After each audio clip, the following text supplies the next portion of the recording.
Hi, it's Lauren and welcome back to my craft room. Today I am continuing the Interactive Element of the Month series featuring shaker cards.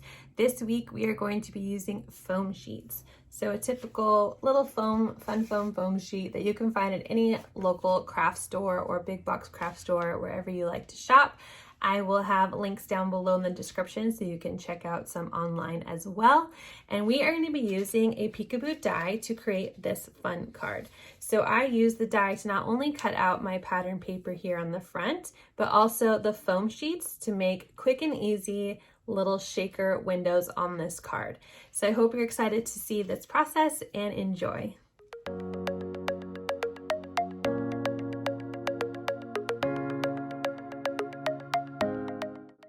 We're going to be using the Whimsy Stamps Peekaboo Window Die 2 along with the new Heart to Heart 6x6 paper pad.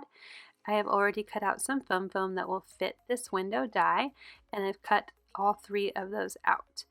Now when the foam is used in a pressure type die cut, it does kind of flatten out a little bit, which causes it to expand larger than the die.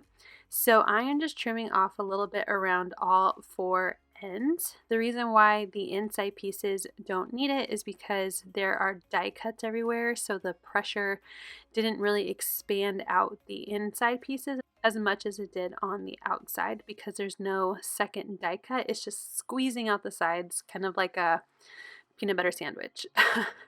So now I am cutting the back side of my shaker, which is this polka dotted vellum piece.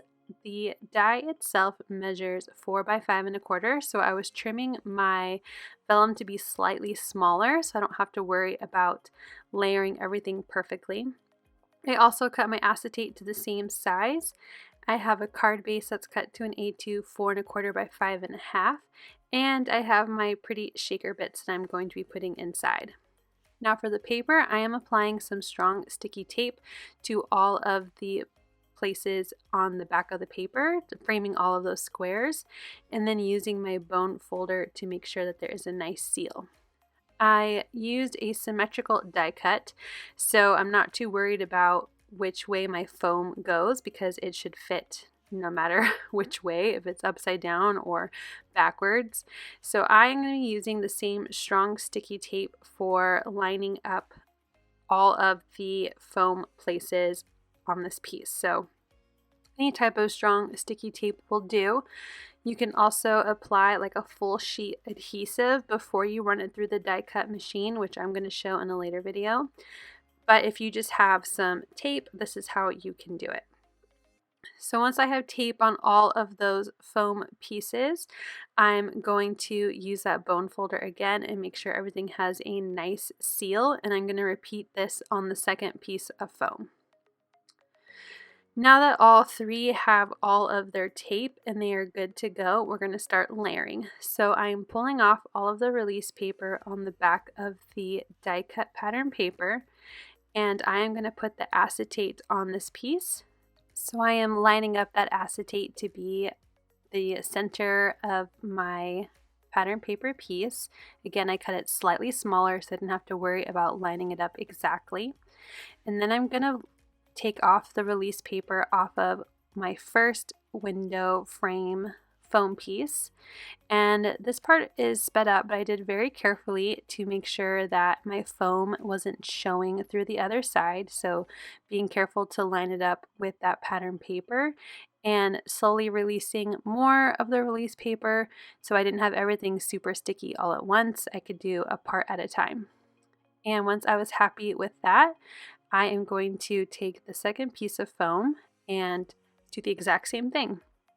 So I'm pulling up all of the release paper, again making sure to only pull off a section at a time so my foam isn't super sticky for me to get stuck everywhere, and I can just lay down the top portion first, making sure everything is all lined up, and then pull off some more release paper and work on the next section all the way down until the foam is applied.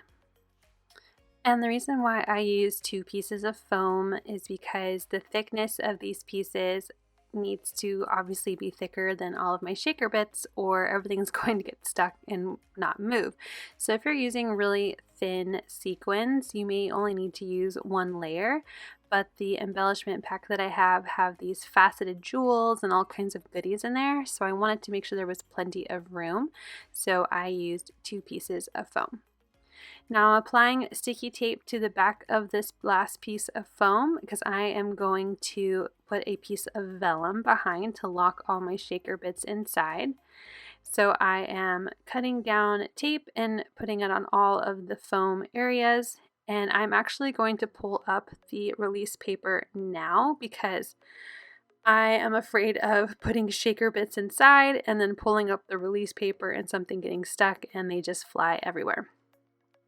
And also before I did this, I used my embossing buddy tool with baby powder in it to make sure that anything sticky inside or static was removed using that embossing tool.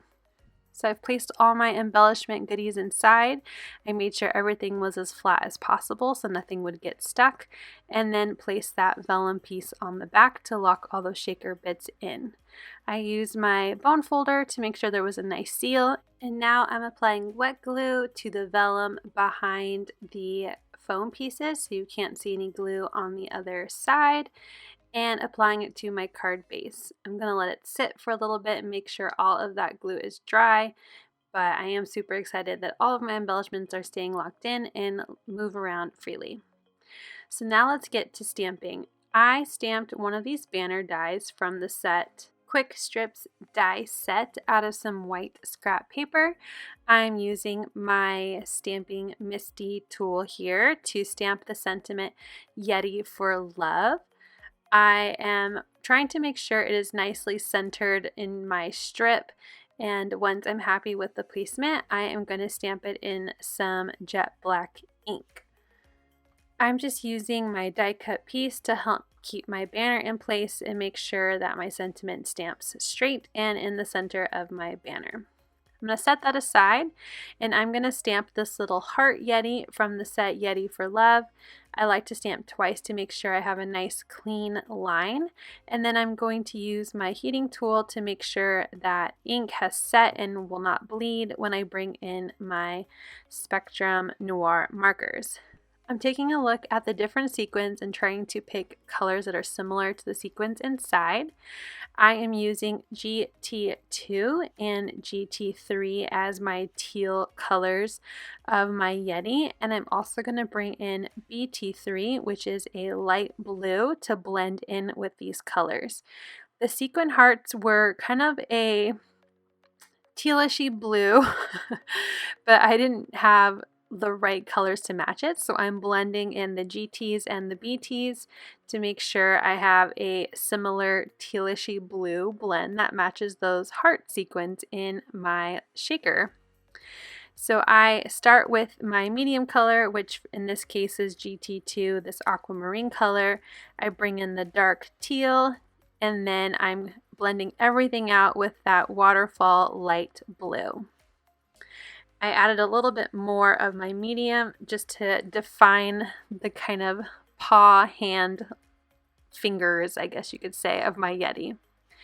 Now I'm bringing in a light gray, which is IG2, an ice gray, and I'm applying flecks of hair all over my Yeti, and then bringing in IG6, which is a darker ice gray, to kind of put in a little bit of shadow into those hairs. And then I bring back my lighter gray and kind of blend it out a little more.